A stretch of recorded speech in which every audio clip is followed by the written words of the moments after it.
Hello everyone, and it's a shame not to be able to join you in person. I'm Alex, and I'm presenting you some thoughts which are part of my personal research journey, which began with Earth Jurisprudence towards the end of my undergraduate law degree, and since then I've been following the lead of what about the rest of our legal systems. And there's more about me, some links, Twitter, and crucially, the presentation will be available on my website with an expanded article. Now, the main point of this presentation is that we cannot transform only part of a legal system, but we must transform the whole system, and therefore Earth Jurisprudence is only partial, and we need a broader approach which covers the entirety of social and ecological relationships and the whole society. And most of this presentation will be about underlying conceptions, and I'll return to law again at the end, and this is because the way we think about law depends on how we understand society, individuals, politics, and so on. So Earth Jurisprudence is about the relationship between humans and the rest of nature, and how that relationship is destructive and requires changing, both for our political, economic and legal systems, and a deeper spiritual and cultural transformation.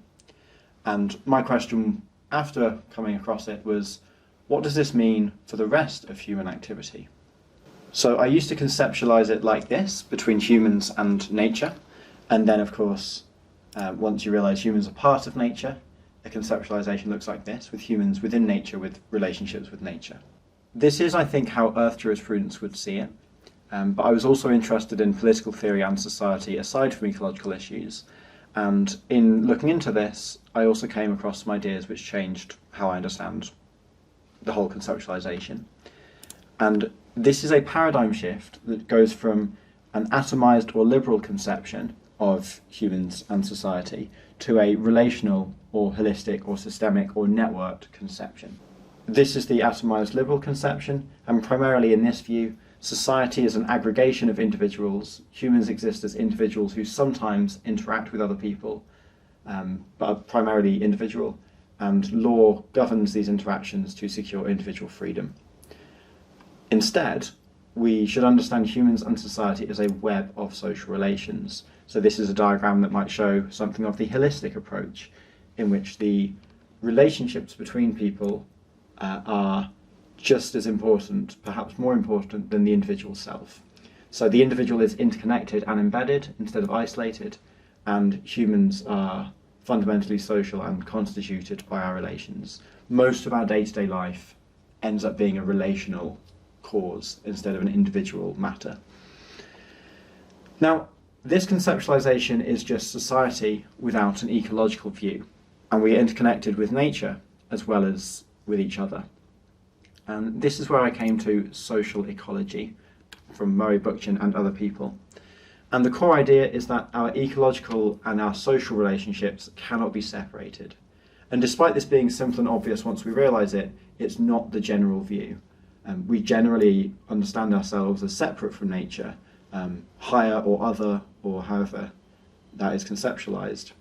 And there is a division of the environment and environmental issues, environmental law, and everything else that happens.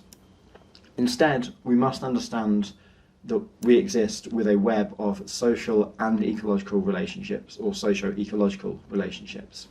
And the second part is, once we understand that, it follows that the ecological crisis is a social crisis. And this is because ecological destruction is part of social domination between humans. So if we want to address ecological issues, we must address, transform social relationships and systems. To give an example, ambient air quality is about everyone who is sharing a microclimate, from people in a city who are driving cars or bicycles or wood fires, through to the animals and plants, bacteria and fungi and so on, sharing the air. And these are all social and ecological relationships, all enmeshed through the environment. And this is the conceptualization in a diagram which has the social, purely human relationships, as well as the human and ecological relationships, and situates society within the rest of nature. So this means we should expand from Earth Jurisprudence, because once we understand society and nature as a web of social ecological relationships, we need an understanding of law which matches this and expands from Earth Jurisprudence.